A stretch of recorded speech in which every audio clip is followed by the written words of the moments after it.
If you know your history, then you will know where you are coming from, and in whatever you do, seek wisdom. Knowledge is power. Inugo maka the book Hip Hop and Igbo Culture, authored by Martin Ifeanyichukwu Ekezie as Anambra the First, Metal of Ebona the 103.5 FM. There is a great insight in hip hop and Igbo culture. You can get this book or pick it up at a bookshop in St. Teresa's Catholic Church, Omonya, or at Ebona the 103.5 FM Ogidi. You go to www.amazon.com, search for Hip Hop and Igbo Culture by Martin Ifeanyichukwu Ekezie. For further information on how to get this book, please call 080-3916-7049 or you WhatsApp 080-6579-6599.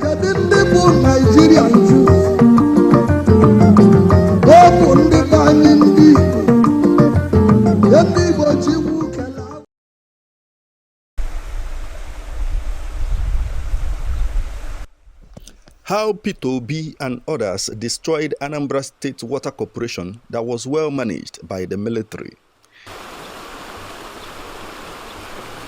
This is Nkesi, a stream that means so much physically and spiritually to Onitsha, Nkwele, and other Igbo communities in Anambra State, and also the mother source of water supply for the Anambra State Water Corporation.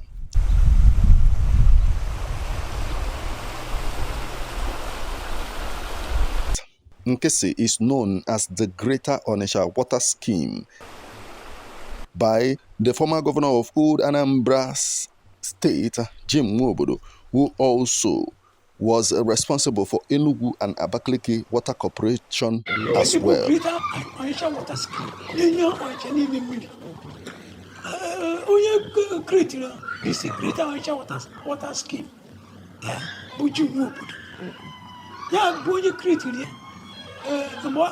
Under MPA. Yeah.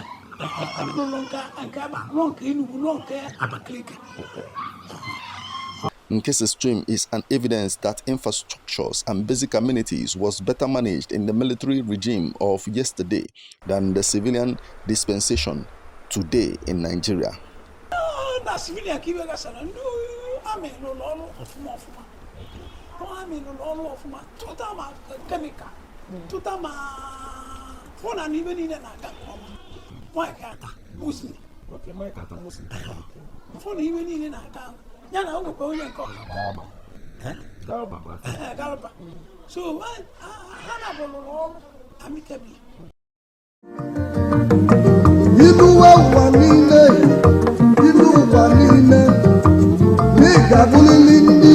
If you know your history, then you will know where you are coming from, and in whatever you do, seek wisdom. Knowledge is power. Inugo maka the book Hip Hop and Igbo Culture, authored by Martin Ifeanyichukwu Ekezie as Anambra the First, Metal of Ebona the 103.5 FM. There is a great insight in hip hop and Igbo culture. You can get this book or pick it up at a bookshop in St. Teresa's Catholic Church, Omonya, or at Ebona the 103.5 FM Ogidi. You go to www.amazon.com, search for Hip Hop and Igbo Culture by Martin Ifeanyichukwu Ekezie. For further information on how to get this book, please call 080-3916-7049 or you WhatsApp 080-6579-6599.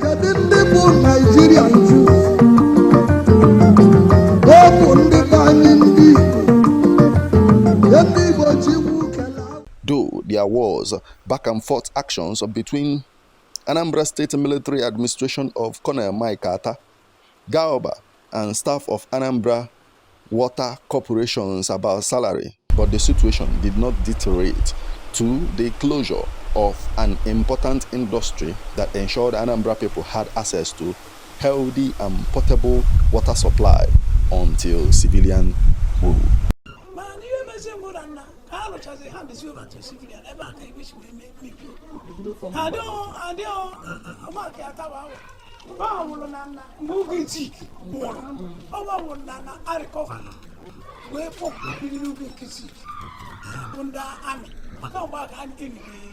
zik mana nke nkịta n'ụwa ndị civilian Peter Obi nwakwana nọ na o mechara ha dị ovato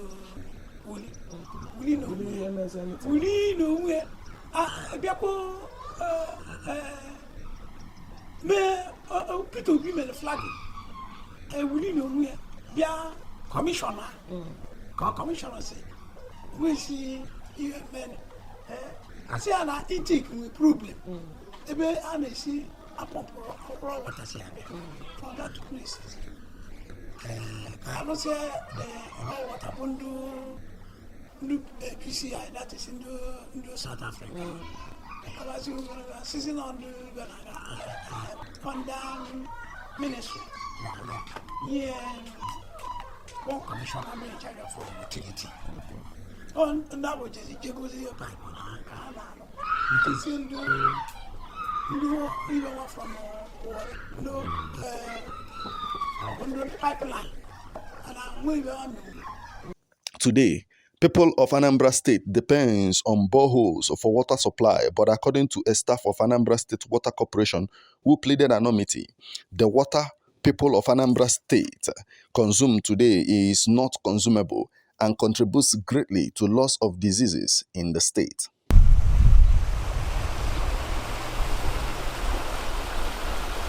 He, however, hinted that the actions and inactions of civilian governors starting from Mbadnuju, Ngige, Peter Obi, Willie Obiano and others led to the complete collapse of the water infrastructure in Anambra State today. From Mbadnuju. Okay. You don't know water corporation. You don't know what sense. I will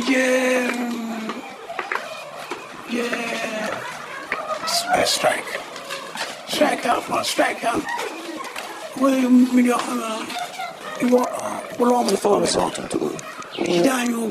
since then. Is he gonna cover? I said I'm gonna do. I long will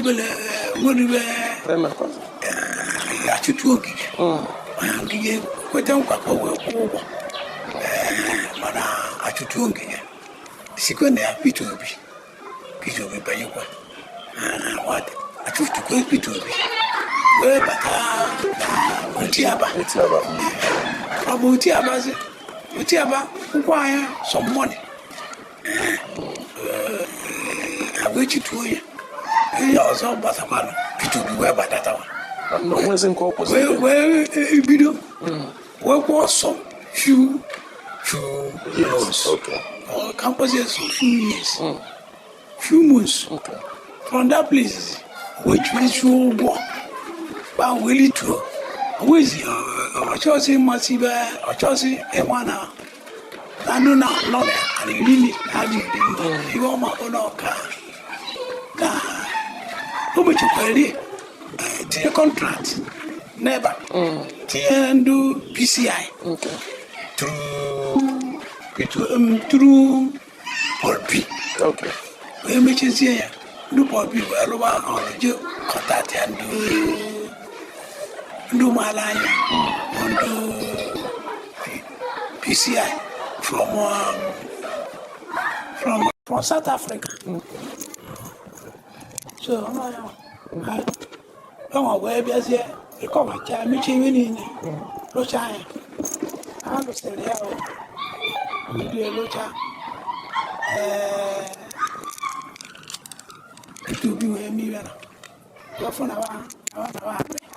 Before Peter will be ready to see at the that month for it that the second tenure or second tenure could be done all over. Okay. So from that second tenure, God has it is here. Now, let me see what I'm doing. Do well. Well, I say about all of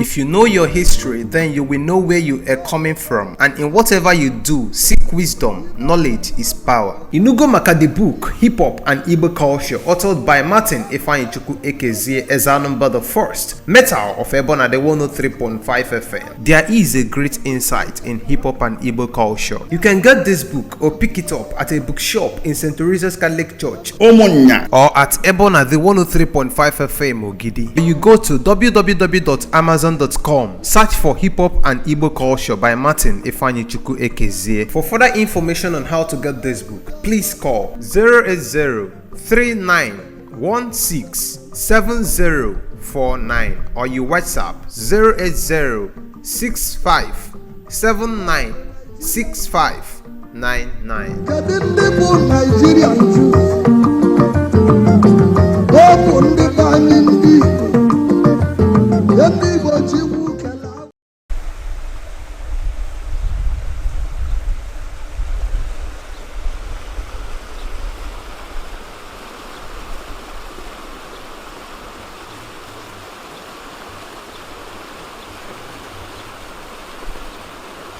In furtherance, he explained the process of chemicalization on stream and boreholes before human consumption, as well as the dangers of 100 feet shallow boreholes found everywhere, which is not safe for human consumption. Through chemicalization, different type of chemical, because of mud, you see from the river. And many so many things. Only use many chemicals. When where they are no mama.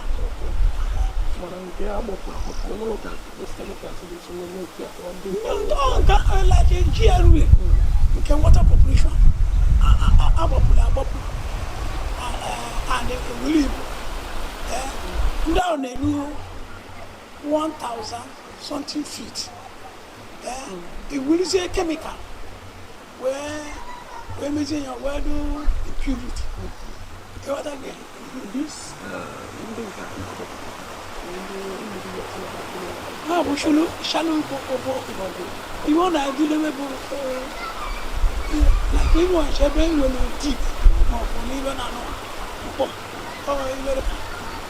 from 120. So from our journey, we do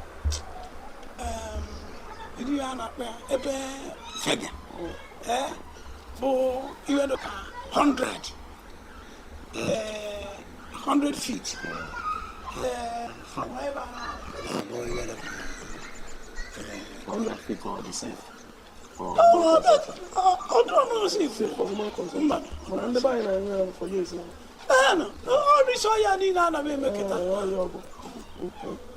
Today, properties owned by Anambra State Water Corporation is sold to individuals by some indigenes of Onitsha with claims of authorization by the government.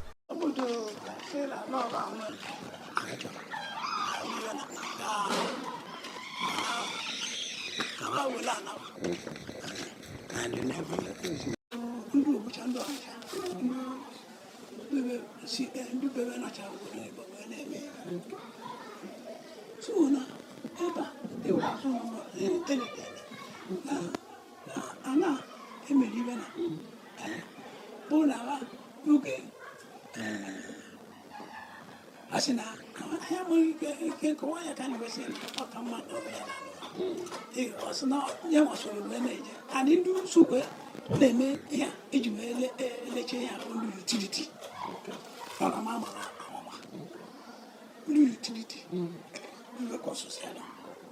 Eba on to utility anywhere. Cinema as of meat go there and one utility bundu. The man who zebu and do one side. So that two partner only the labor. Send out the committee go now. Alicia, I'm going to move line.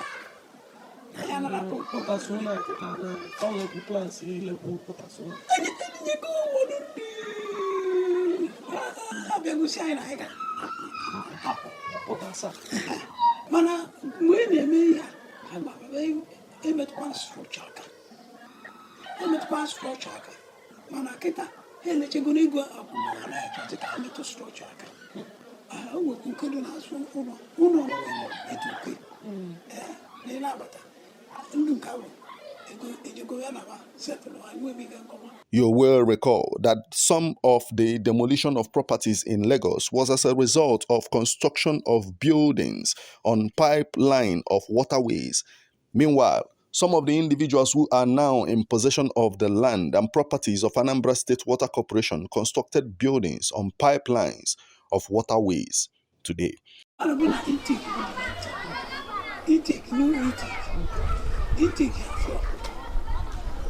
Pipeline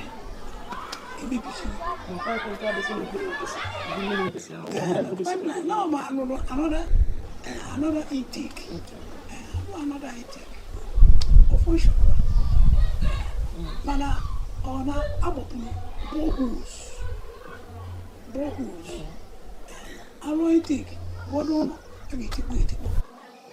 Maka wodo no na chana pipeline. That's on top of pipeline. Like in Uyekuno. Okay. Uyekuno. Without yellow house. I said, on a pipeline. They will take me to his afford in there. I was in a pipeline. What do not on a pipeline? What not on a pipeline? You do one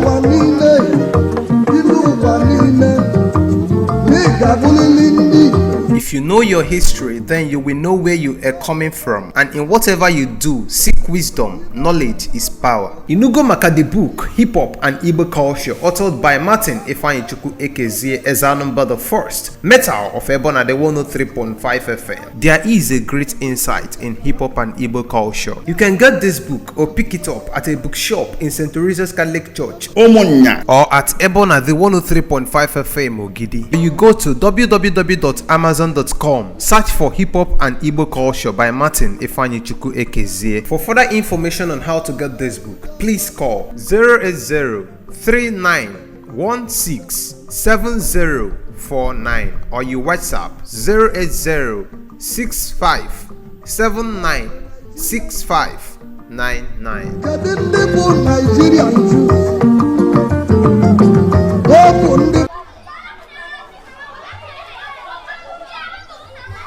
The Anambra Water Corporation staff who pleaded anonymity highlighted the efforts of current governor of Anambra State, Professor Charles Chukwuma Soludo, to revive the Anambra State Water Corporation, but noted that he discarded them, the staff. It's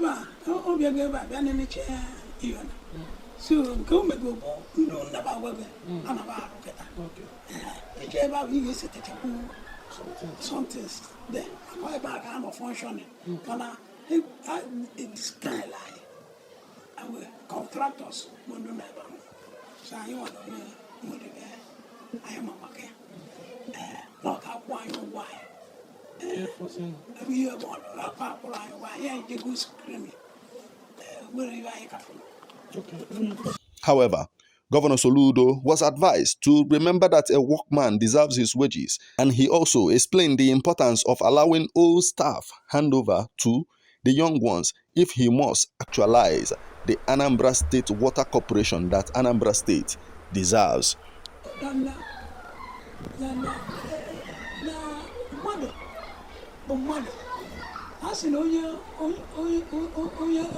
According to Bible, in this way,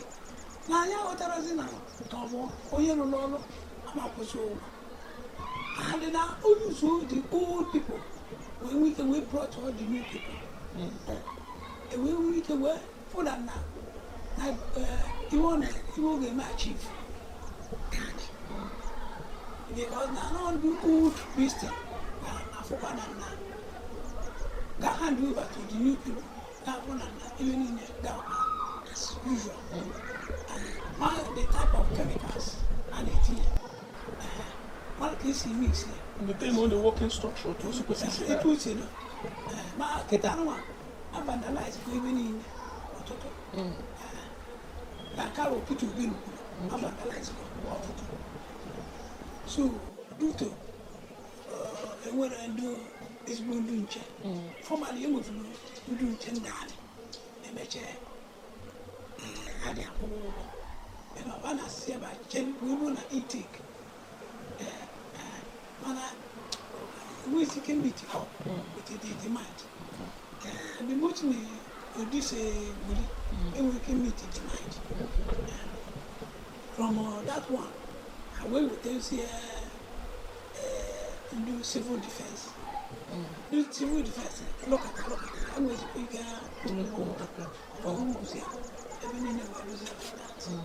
Insert, the staff who pleaded anonymity, however, made a case by stressing that everything that was vandalized must be recovered in order to achieve standard water distributing system for Anambra Water Corporation.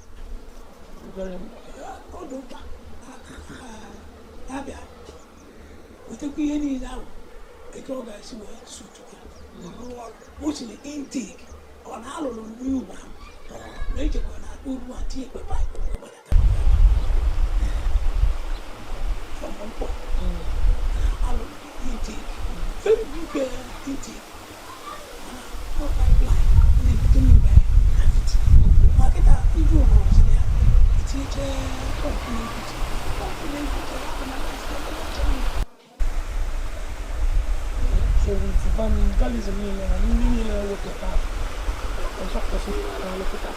All aman siap.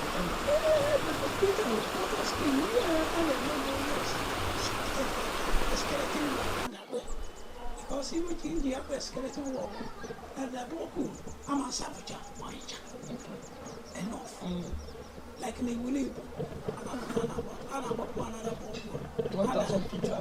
And I joined and use Sula. They use whenever. I'm about and use the Sula. Because of from Army Barak, it's April 2 million from Greater Water Scheme. Until it Army Barak. That is stamina. Seba will kiss Insert, from Anambra State Water Corporation Headquarters, Water Wars, Onitsha, Martin Ifeanyi Ekezie reporting.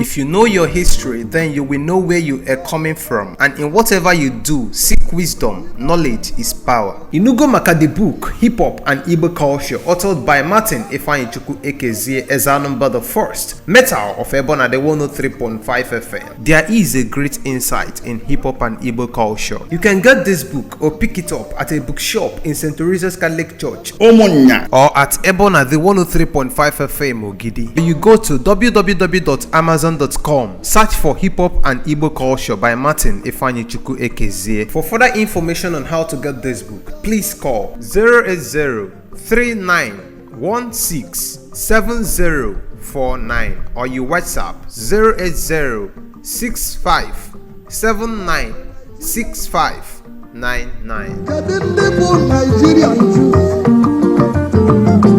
Ọ bụ ndị